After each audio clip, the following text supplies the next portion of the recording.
On the 1st of August 1991, a historical event takes place in Ukraine. American President George Bush visits the country. The fate of the whole Soviet Empire depends on this visit. Moscow is expecting the support of the USSR. Kiev expects support concerning the independence of Ukraine. With your arrival, Mr. President, we link sincere hopes of establishing a mutual relationship between Ukraine and the USA, development of which has been founded. The taste of changes draws thousands of people to the streets. Tension constantly grows in Moscow and Kiev alike. And yes, the world is changing profoundly, but with change comes opportunity and hope for the future. The position of America's leaders can open the path to a new way of life. At least many believed so at the time.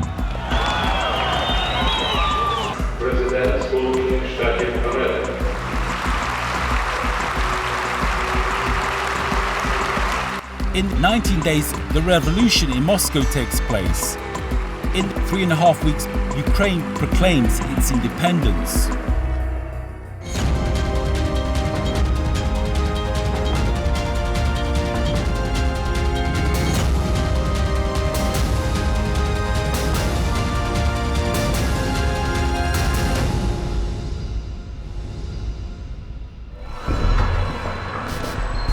Power and poverty are the main attributes of the time of disintegration of the Soviet Empire. Once mighty country is ripped apart by uncontrollable events at the end of the 1980s. Nationalist Democrats, all of us were waiting for this moment. You could feel it when I worked in the Soviet Union's parliament. The image of disintegration of a grand empire was clear as day to us. Bipolar world collapses, and no one is sure what the future may hold. You were going into this great unknown. So I certainly don't think it was anything that was anti-Ukrainian or anti-Balt, but it was about, what does that collapse mean?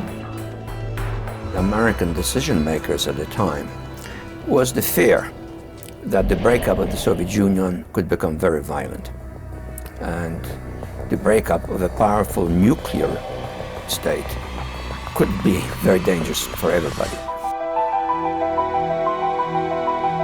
Ukraine is a key republic of the Soviet Union and one of the most uneasy ones at the beginning of the 1980s. The loss of Ukraine is equivalent to the death of the USSR, and so Mikhail Gorbachev desperately tries to appease rebel sentiment. You won't go anywhere. You are a civilized people. The savages can do things like destroy something, but you will never leave. Your conscience will not allow it. Fear of uncertainty is felt in Washington as well. It is not by chance that from Moscow, President Bush wants to go straight to Kiev. Gorbachev strongly advised against Bush's visit to Ukraine and asked for the meeting to be held in St. Petersburg, formerly known as Leningrad. The White House stands before a determining choice: to support their ally Gorbachev and help to save the Union, or to build relationships with the new Republican leaders. In this period of time, the USSR and USA are good partners. Further proof of this is the agreement on limitation of strategic offensive arms, signed by Gorbachev and Bush 1 day prior to the United States President's visit to Kiev. President Bush is in Kiev. Everyone wonders, what will he say? At the beginning of the speech, it seems that America wants the split up of the Soviet Union. Today, your people probe the promise of freedom. I come here to tell you, we support the struggle in this great country for democracy and economic reform. But it is quite difficult to catch Bush's main message, because his next words make people who want independence nervous. Some people have urged the United States to choose between supporting President Gorbachev and supporting independence-minded leaders throughout the USSR. I consider this a false choice. Here in Kiev, he gives a speech which is very hard for Ukrainians both here and in the US. He talked of suicidal nationalism and separatism. He tried at any price. By the way, our people revealed a secret and told us that when he was in Moscow, Gorbachev asked him to accent on keeping the Union intact, to confront separatism, and to keep Ukraine as part of the Union. We understood that it will be a very complicated situation. In Ukraine, Russia, in Armenia, and the Baltics, the spirit of liberty thrives.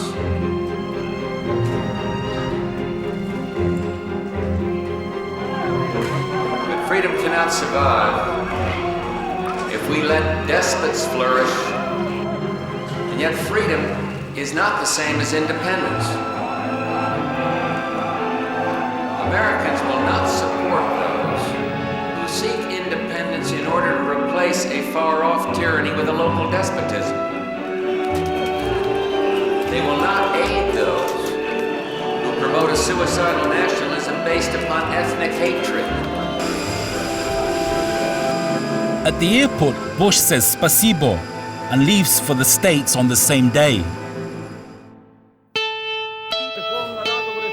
Carrying out the Declaration of State Sovereignty of Ukraine, the Supreme Rada of Ukraine of the Ukrainian Soviet Socialist Republic solemnly proclaims the independence of Ukraine and creation of the independent state of Ukraine. It only takes 24 days after Bush's visit to realize that nobody can stop the transformation of Ukraine and of the entire USSR.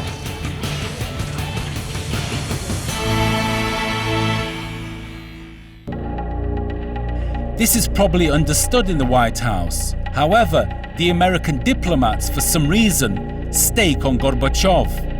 Is this a vital error or a refined geopolitical game? Коли я зустрічався з Бушем в 96-му році, у нього вже в Техасі, він вже був. When I met with Bush in 1996 in Texas, he was retired. He asked all about Ukraine, but he never mentioned his Kiev chicken speech because it was hurtful to him, and it was said that he had unpleasant associations related to this speech because he missed awfully. He gave the speech, and in a few days, the revolt of SCES takes place. Ukraine proclaims independence, and nothing goes according to America's wishes. So I think it was a sense of, again, the unknown that was intimidating, and frankly also because all of the experts had been so wrong. And so they were not prepared.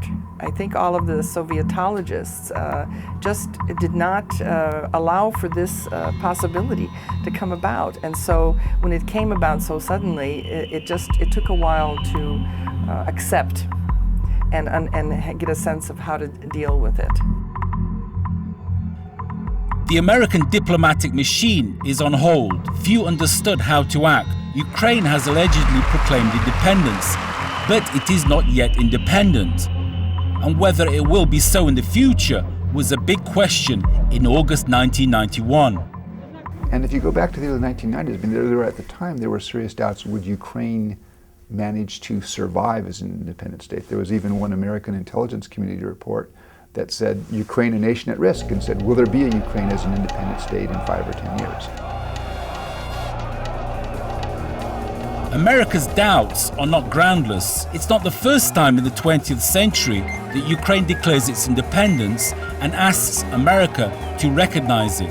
The first attempts to get the support of the USA started as early as 1917, when Ukrainians of the so-called first wave of immigration began to arrive in the United States.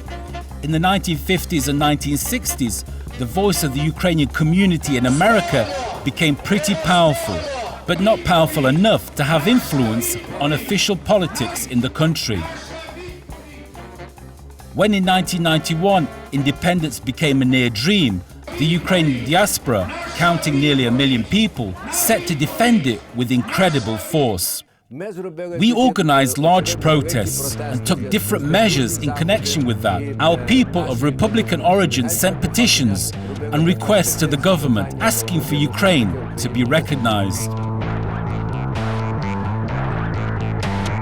During the next few months, the Ukrainian community renders powerful continuous public pressure on the US president and its government. No other ethnic groups from the Soviet republics were able to organize support for their country. What were our demands?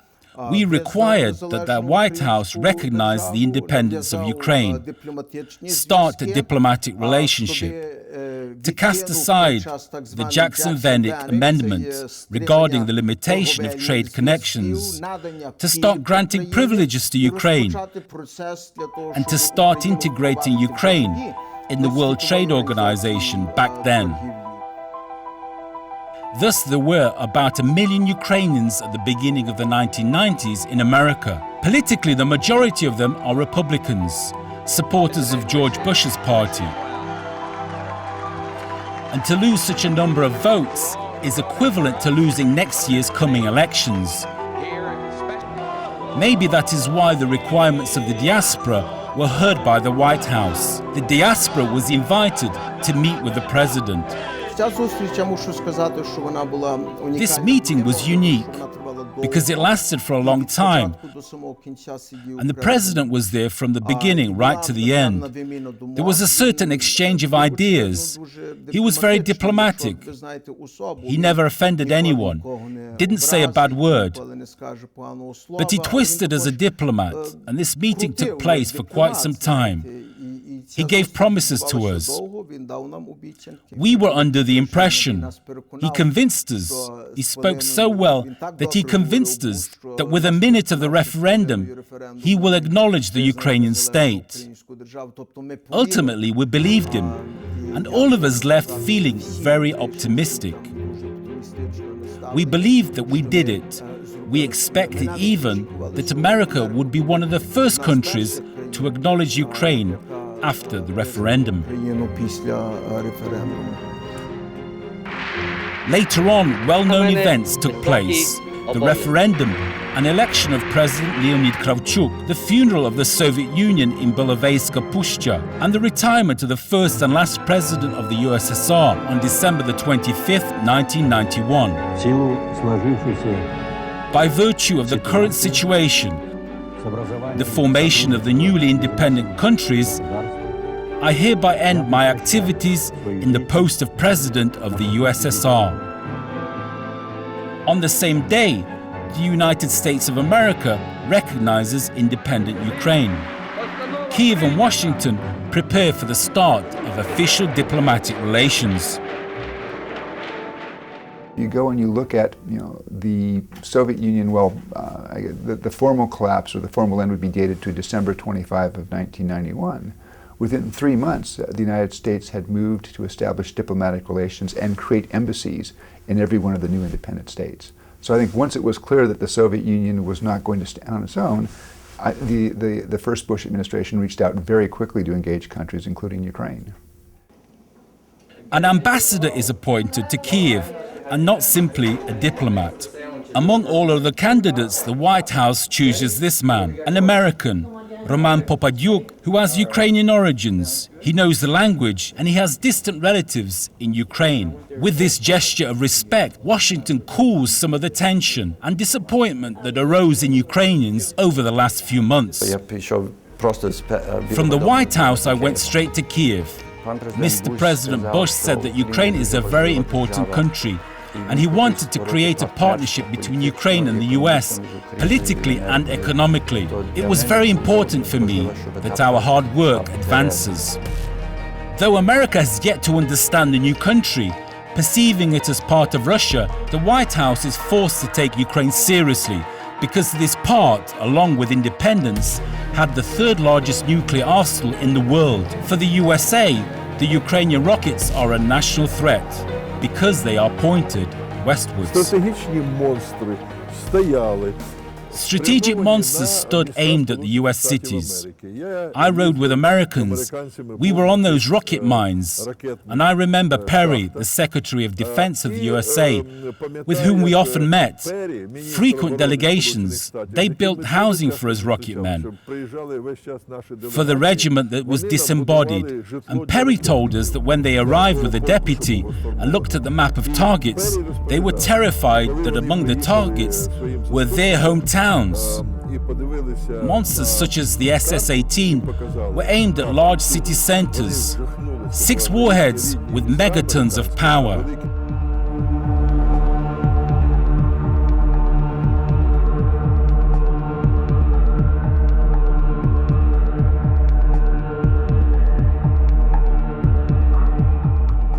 It is obvious why the American diplomatic machine literally attacks Ukraine with full force in the gust to disarm it, and naturally it generates resistance. The young state finds itself before an important strategic choice: to remain in the club of nuclear countries and be taken seriously, or to get rid of this asset. There was such a mood that we did not want to get rid of nuclear weapons. In the Rada, there were some MPs who believed that Ukraine should hold on to the nuclear weapons.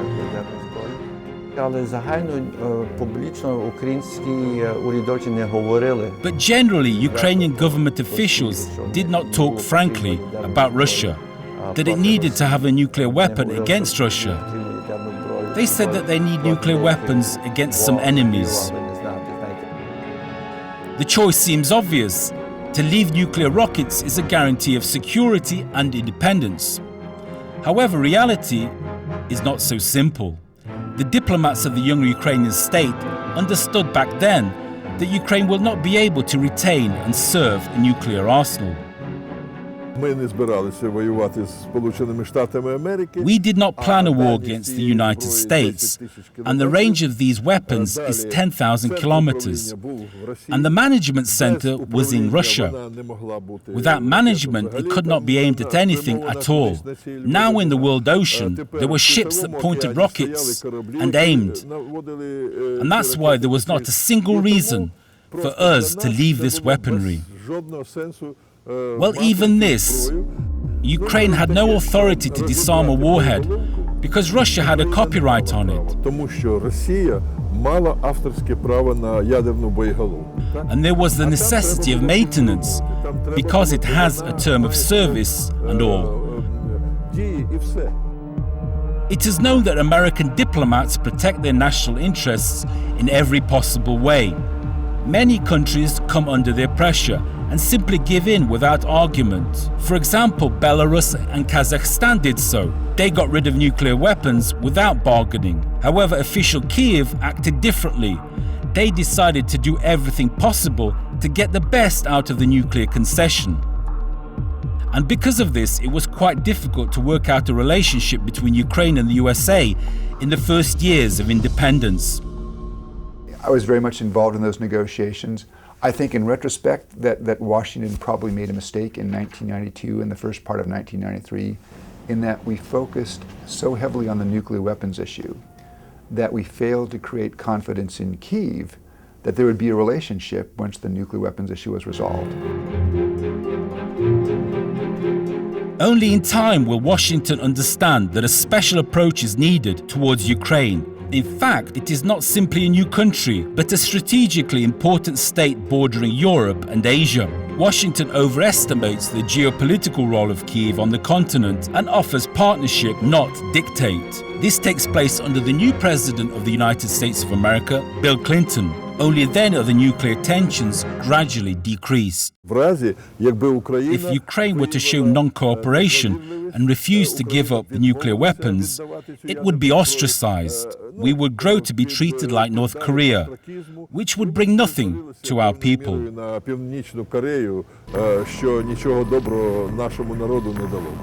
Ми хотіли, щоб Україна перемогла свої труднощі політичні, економічні, соціальні, і ми хотіли допомогти Україні.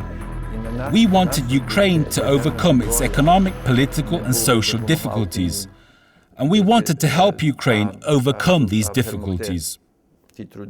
Had Ukraine done that, I think that would have been a huge issue in its relationship with Russia.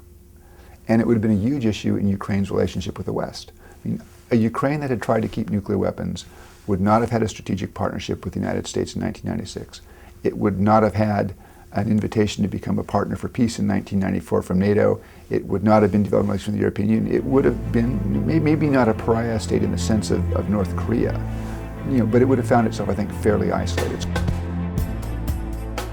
The agreement about disarming Ukrainian nuclear weapons within 7 years is signed at the beginning of 1994. The destruction of the missiles is fully funded by America, and in addition, the US increases financial aid to Ukraine. But most importantly, Ukraine gets a guarantee of security from the USA, Great Britain, and Russia. So it's always easy to go back and look at agreements done 15 or 16 years ago and say, could we have done better? Well, maybe a little bit better here or there.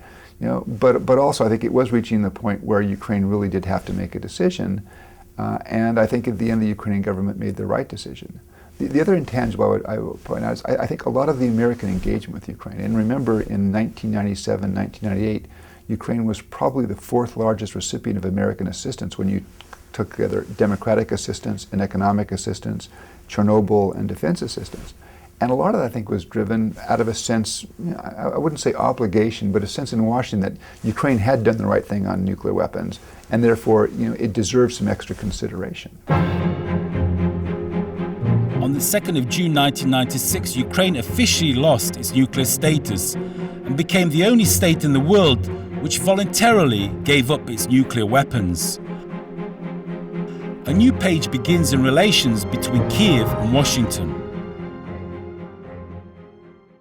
The break began in 1996, when the White House began to discuss the format of our relations as a strategic partnership. I inquired about strategic partnerships of America at the time. I asked a high-ranking official from the Security Council. He told me that Canada, Mexico, Poland, Israel, and Egypt are the only countries with a strategic partnership with the United States. And Ukraine became a very important factor in our relationship, and the level of relationships rose significantly.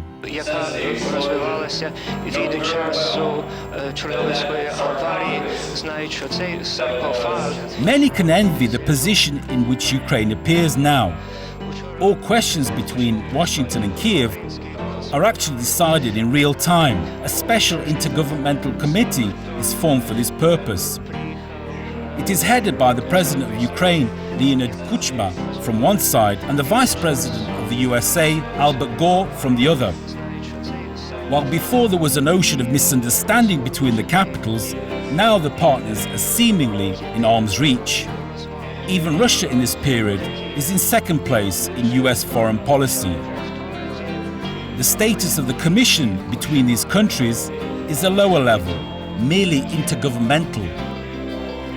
This is the new geopolitical table, and in this situation, Ukraine hopes to receive many benefits, mainly in the form of help and investments from the United States. America wants to strengthen its influence on post-Soviet territory. I once said, and that has been quoted frequently in the Ukrainian press, that if Russia succeeds in drawing Ukraine into a union with Russia, Russia will again be an empire.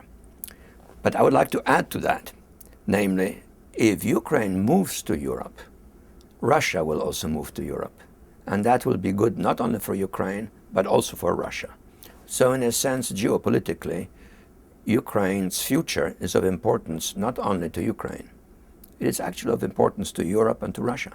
I think that an independent Ukraine, building democracy, creating a strong rule of law, a market economy, will not only help Ukraine, but will be a model for others in the region. We are happy to have Ukraine have a good relationship with Russia. Ukraine and Russia are neighbors. But we also want to make sure that Ukraine can continue its own sovereign and independent development. And that's at the core of American policy, and it has been for 20 years.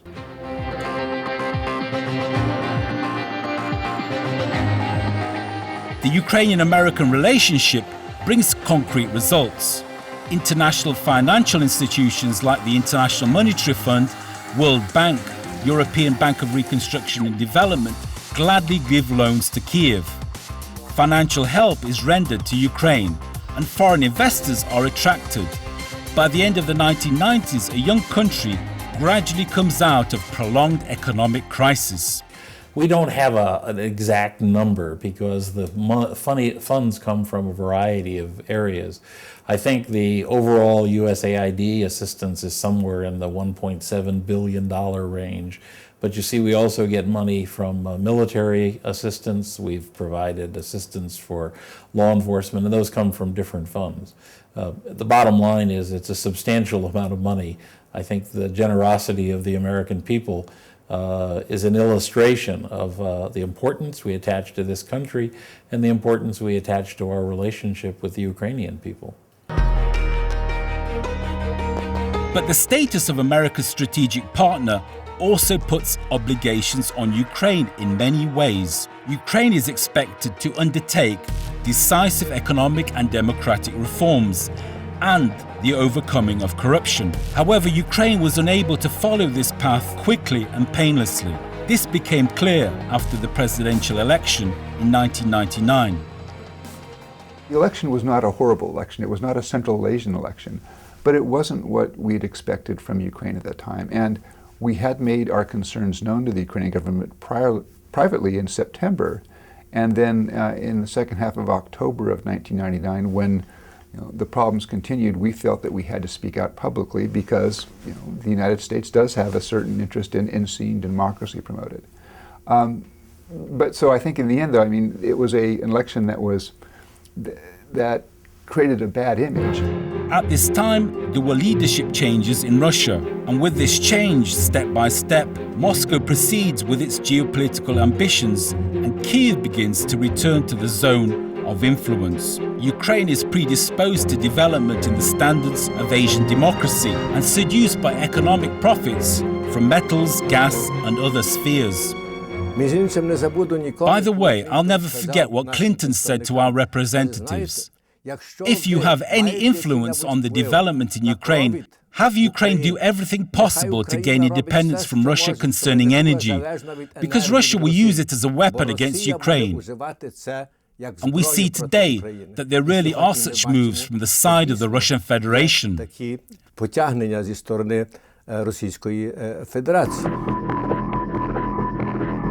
the beginning of the second millennium, the Ukrainian elite chooses a path that will have far-reaching consequences for the whole country.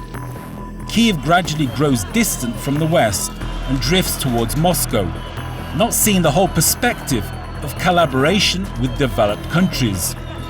An attempt to go back to the Soviet model of life will result in a social explosion in merely a few years' time. And the murder of journalist Georgy Gongadze was the beginning of the end of this period of history.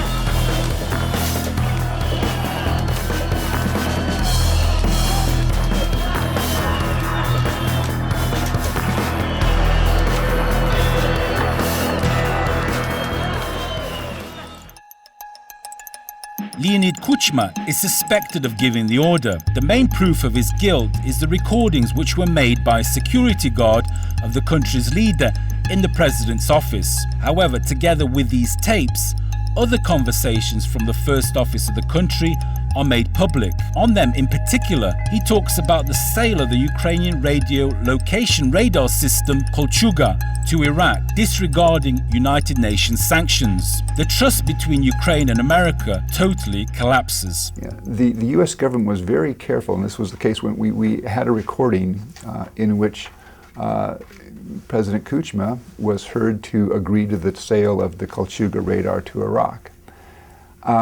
We were very careful to say that we did not know whether the Kolchuga radar had in fact been transferred to Iraq, but we were concerned about the fact that this had been authorized. And again, you have to remember the time. I mean, this was before the second war with Iraq, but at the time there were still, under UN authorization, American and British pilots flying over Iraq. And the Kolchuga was potentially a threat to them. And that did have a big impact. Вони були ініціаторами. They were the initiators of banning Kuchma from the international community, because the story with Kulchuga simply angered them. They were like an enraged bull.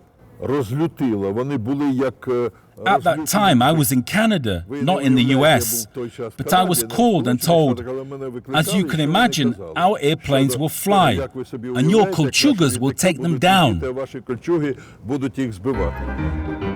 Це був жахливий період. This was a terrible time for foreign policy, and for Kuchma personally. I perfectly understand why, when he went to Prague, he was seated somewhere in the back via the Chinese alphabet and not the Latin one. Those were very sad times. Neither sending Ukrainian peacemakers to Iraq nor the fact that Kulchuga will never be found can improve mutual relations between Kiev and Washington. Ukraine will succeed in correcting the broken dialogue with America only in a couple of years, but not through politicians, which proved their incompetence. The Ukrainian people turned out to be the best diplomats in this critical situation. They showed the whole world their will to live in a different country with different values. I think Ukraine's civil society has grown enormously and has matured. And in some ways, I feel that it is often ahead of its political leadership. After the events of 2004, it is impossible for any state to ignore Ukraine and its people, especially for the United States.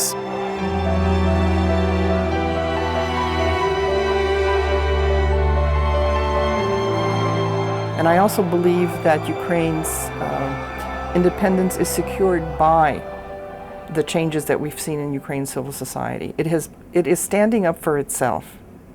And we saw that not only with the Orange Revolution, but we're also seeing it now as it interacts and promotes its vision for itself in Ukraine. The highest point of American-Ukrainian relations of the past decade was 2008. In Kiev, US President George W. Bush arrives to support Ukraine's course of NATO integration. He calls for Ukraine and Georgia to give a plan regarding joining the Union of Security. But even with such support, Kiev is refused at the NATO summit in Romania. From one side, this is done because of France's and Germany's position. They are good partners with Russia, and most importantly, because of a lack of a common view on this matter within the political elite in Ukraine. The political elite are yet again unable to take advantage of the people's achievements. There was, I think, in 2005, a lot of hope about Ukraine and a huge opportunity. And for a variety of reasons, which I think historians will sort out, I think Viktor Yushchenko and the other Orange leaders did not take advantage of that moment. Maybe they focused on the wrong issues. One of the problems, I think, was a certain incoherence in the government. And part of it gets down to, and we saw it in 2005, we saw it again in 2008 and 2009, was the inability of the president and Yulia Tymoshenko to work together. I think, had they been able to work together, they could have achieved a lot more, but the infighting, set them back and it set Ukraine back. I think the difference, perhaps, as I look at the history of the United States and Ukraine, is that the United States was fortunate that it had a group of founding fathers who, despite some serious differences amongst them on key issues, were united on key principles upon which they agreed about how to build this new country. And that, unfortunately, had been missing in Ukraine, and perhaps in some ways continues to be missing to this day. After 2008, in the world's diplomatic circles, Ukraine is ironically called the state of eternal prospects. Kiev gradually appears on the backyards of United States foreign policy strategy.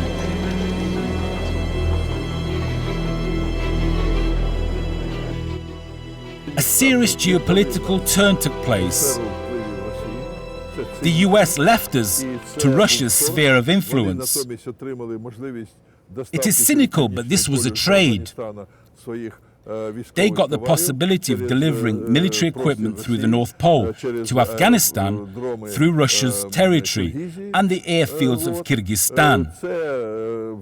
They got assurances that Moscow will help with Iran, although I am convinced that Moscow will not do this. And as Ukraine did not become a fully European country, did not join NATO, and did not join the European Union, it is of no interest to them. Today's situation is very pitiful. No, I don't. I mean, I think if you look at, there's a recognition here that Ukraine is important. There's also, I think, a recognition here that whatever desires the United States might have had for Ukraine, say 5 or 6 years ago, including drawing closer to institutions like NATO, that Ukraine has chosen a different course, that Ukraine wants to have a balance in its relationship between Europe and with Russia. And I think that's accepted here. There's nobody here saying we need to change Ukraine's foreign policy course. But it does get back to this issue of democracy. And I think if you hadn't had these problems, I think that there would have been a much more significant level of engagement between Washington and Kyiv. Within the last 20 years, Ukraine went a long way from totalitarianism. Kyiv aims for democracy, but of course there are complications, and a lot depends on the way diplomats and politicians behave today. For instance, will Ukraine become a competent leader and an example for other countries in the region, just like Poland was at one point? Will it save the achievements of the last 20 years and not succumb to dictatorship and despotism? The relationships between Ukraine and the world depend on this choice, and consequently the future of a 45 million country in the east of Europe. Nobody wants to isolate Ukraine. On the contrary, the United States' vision for Ukraine is a Ukraine fully embedded in the European system.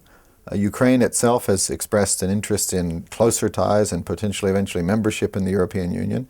We have seen over the past 20 years, really over the past 50 years, that European nations can really prosper by cooperating and embedding themselves in this integrated system. The more isolated countries are the least successful, and the more integrated cooperative ones are the most successful. We think that's a vision that Ukraine's leadership has, and we certainly share it for Ukraine. So Ukrainians have to be alert, because they can make all sorts of declarations about wanting to join Europe.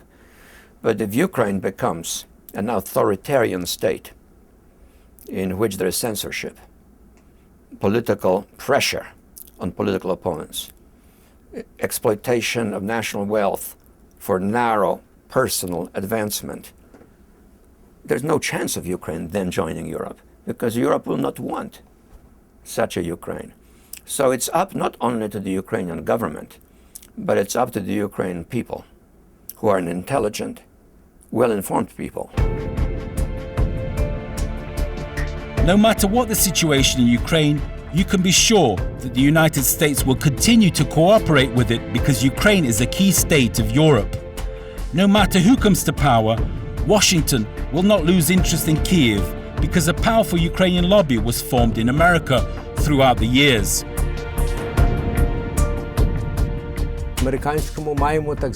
In the American Congress, we have the so-called Ukrainian caucus. There are approximately 40 American congressmen, 2 of whom are of Ukrainian origin, that take interest in Ukraine's problems. And when we have any problems, we call them, and they bring these issues up in our Congress, with either the speakers of the department or the president, or at the level of the military department. They are our voice in the American Congress. Екзекутивного, себто президента, чи то відторкається до військового департаменту відділу оборони, вони є нашими, так би сказати, нашим голосом в американському конгресі.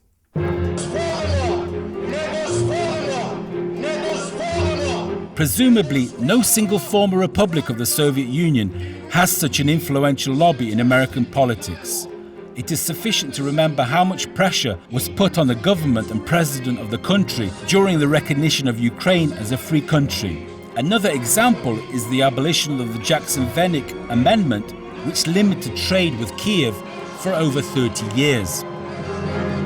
mentioned Jackson Vanik. That was a very concrete example that had been undecided for many, many years, and yet everybody agreed that it should have been taken care of. As a result of our policy dialogue program, we built a coalition that was co-chaired by Ambassador Pfeiffer and Miller, and we put together a coalition of over 300 organizations, not only Ukrainian American organizations, but Jewish American organizations and others who supported the idea of getting rid of Jackson Vanik.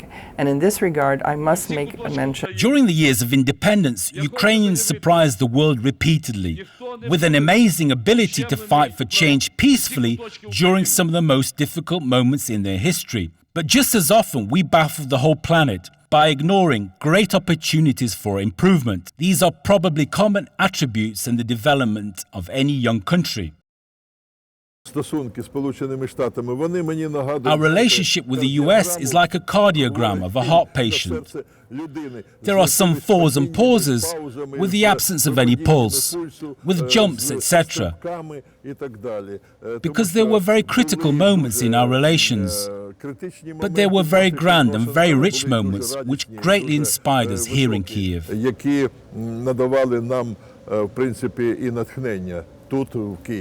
As I look back at our 20 years relationship with Ukraine, I think one of the great parts of it has been the development of what I call people-to-people contacts. This isn't government to government. This is ordinary Ukrainians and Americans. We have, as you know, the biggest Peace Corps program in the world here, over 400 volunteers all over the country. We have huge numbers of private groups that communicate that I have nothing to do with. The embassy, the government doesn't do anything about this. People just have these connections. They've built them up over 20 years. This summer, over 8,000 Ukrainian students are going to go to the United States on our work travel program to work. I could go on. My point, I think you get, is that, that we have this very vibrant people-to-people connection, and it builds ties between Ukraine and the United States at the grassroots level. And I think that's one of the great achievements that we have had over the 20 years. 20 years is that period for the realization of real values, the moment to make a choice for the future. And this choice today will not be made by politicians and diplomats, but by the people themselves. Obviously, life under a communist empire had a huge long-term influence on people, and it will take a sufficient amount of time for this ideology, this way of life and mentality to be changed. But it will happen. It can still take a couple of generations. But already young people are not willing to return to what was before.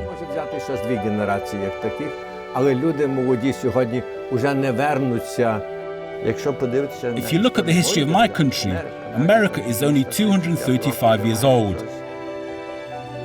It didn't take one night, not even 10 or 20 years, to create a strong, mighty state.